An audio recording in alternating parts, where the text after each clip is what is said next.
आज आपण रांजणी या ठिकाणाहून महादेवाचं दर्शन घेऊन आपण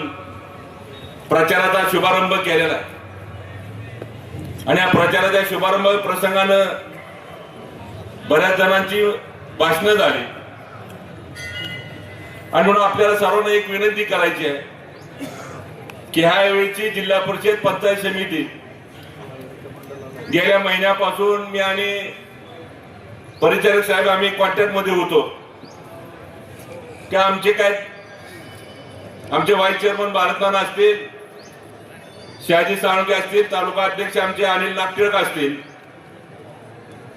आणि प्रशांतरावची टीम, त्यांची टीम,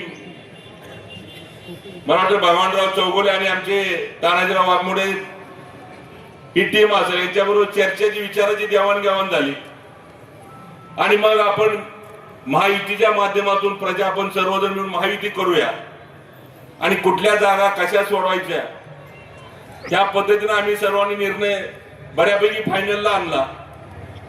मी आमच्या पक्षाच्या वतीनं पक्षाचे राज्याचे अध्यक्ष आदरणीय तटकरे साहेबांच्या कानावर हात टाकलं, नंतर आदरणीय राज्याचे उपमुख्यमंत्री अजितदादा पवार साहेबांच्या कानावर टाकलं आणि त्या निमित्तानं आपण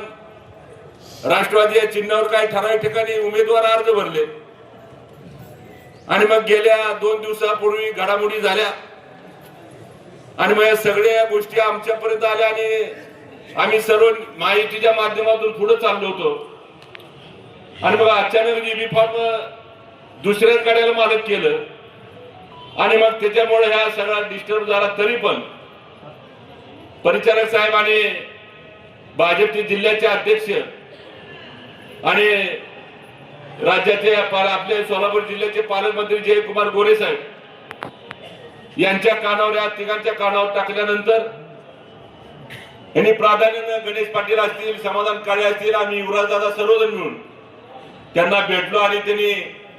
सन्मानपूर्वक आपल्या विचाराची जी माणसं आहेत ते जिल्हा परिषद पंचायत समितीच्या माध्यमातून उमेदवार आहेत त्यांनी दिल्या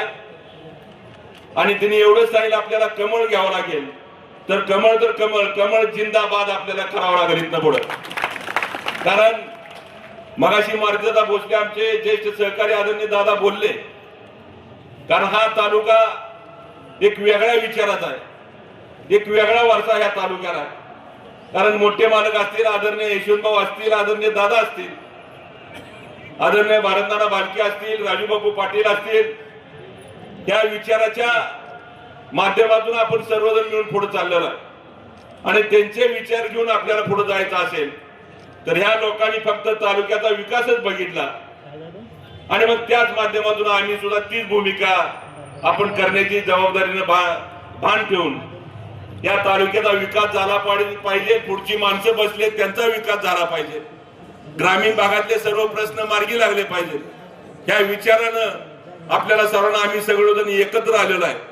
आणि त्यामुळं मगाशी कल्याण पाटील साहेब म्हणले त्या पद्धतीनं आम्ही जसे एकत्र आलोय त्याच पद्धतीने तुम्ही सुद्धा मतदानाच्या माध्यमातून एकत्र येऊन आपल्याला कसं गावातलं पैकीच्या पैकी कसं मतदान होईल तिची जबाबदारी तुम्हाला आणि आम्हाला सर्वांना मिळून पार पाडावी लागेल आणि मग आपल्याला राहिलेला जिल्ह्याचा विकास सगळे जिल्हा परिषदेचे 8च्या 8 उमेदवार आणि पंचायत समितीचे 16च्या 16 उमेदवार हे आता कमळाच्या चिन्हावर आहेत आणि मग हे सगळे उमेदवार प्राधान्याने जेवढी जास्तीत जास्त मतदान करून पैकीच्या पैकी मतदान हे होणाऱ्या पैकीच्या पैकी मतदान हे कमळाला व्हावं ही विनंती या निमित्तानं करतो आणि बराच वेळ ही सभा चालू आहे, जास्त वेळ न बोलता आपल्याला मतदान करून आशीर्वाद स्वरूपी मतदानाच्या माध्यमातून आपले सर्व जिल्हा परिषद पंचायत समिती उमेदवारांना संधी द्यावी एवढीच विनंती या निमित्तानं करतो आणि मी थांबतो। जय हिंद।